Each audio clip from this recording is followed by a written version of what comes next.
That's right, guys. Big Skin back on the program as we gear up for the battles of spring practice. Baseball and track also on tap this evening, but we will start where we left off, Kevin, with Hawkeye Spring Ball. Kirk Ferentz addressing members of the media for the first time this spring Wednesday afternoon. The biggest concern heading into 2014? Replacing the production and departing linebackers James Morris, Anthony Hitchens, and Christian Kirksey. First thing you always think about are we were very senior heavy at the linebacker position. So, but I think those guys are probably representative of the challenge that we have. You have three guys that not only played very well, they all played at an extremely high level, but the things they did in terms of giving us leadership. Multiple headlines coming from the head coach's address of the program. Catch all of that on dailyiowan.com. But the news making the biggest stir is that for the second year in a row, there will be a quarterback battle in 2014. Ferentz giving the edge to junior gunslinger Jake Rudock over challenger CJ Beathard as the team kicks off spring ball. I'm not going to say it's just like last year because it's not quite just like last year, but it is in that, they'll both compete. And, Nick is further behind those guys certainly, but, CJ did a lot of good things last year.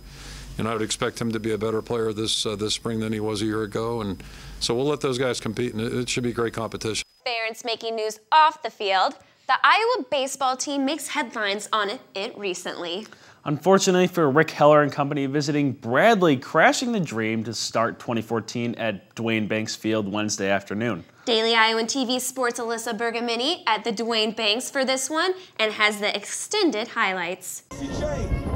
After coming off a strong start in the Big Ten opening weekend for the Hawkeyes, it was a fight against the wind Wednesday afternoon as Bradley baseball shut out the Hawkeyes 7-0 at Duane Banks Field. Bats stayed silent in the first 5 innings with no runs scored from either team. The 3 Iowa pitchers Sasha Kubiel, Matt Allen, and Jared Mandel held the Braves scoreless, but things picked up at the top of the 6th. Bradley grabbing the 1-0 lead by leadoff hitter Chris Godinez with a 1-out double against Iowa freshman Jake Reinhardt. Reinhardt suffered the loss, allowing only 1 run on 2 hits in 1/3 of an inning. Again, no runs in the 7th from the Hawkeyes or Braves, but Bradley busts out 6 runs in the 8th inning on 5 hits, giving the Braves that 7-0 lead. Bradley starter Elliot Ashbeck pitched 8 scoreless innings, allowing only 5 hits and finishing with 3 strikeouts to a single walk. Now 14-7, Iowa baseball will step up to the plate again this Friday, opening up a 3-game series, but this time at Michigan. First pitch is at 3 p.m. With Iowa baseball, Alyssa Bergamini, Daily Iowan TV Sports. Track and field ready to join the baseball Hawks outdoors. After the completion of the indoor season, the Iowa Tracksters are eager to brave the elements and kick off their outdoor campaign. Daily Iowan TV Sports' Rachel Bedell has more. The Hawkeyes on the track are coming off of a successful indoor season and are doing it all to prepare for the beginning of the transition to outdoor. We have some different events. We're going to add some events to the schedule that aren't contested indoors. Bigger tracks. The obvious thing is a different facility, perhaps a little more travel, getting on some airplanes, heading to Arizona State. However, there are many more differences. Outdoor, we have to start training. We have to start practicing our 4x1 passes. So that's one of the big major things that's different from indoor. 4x1 is the major difference between practicing indoor and outdoor, and then also just. We're back to that conditioning stage a little bit. Going from indoor to outdoor, especially as a multi-eventer, is a little bit different because you go from 7 events to 10 events.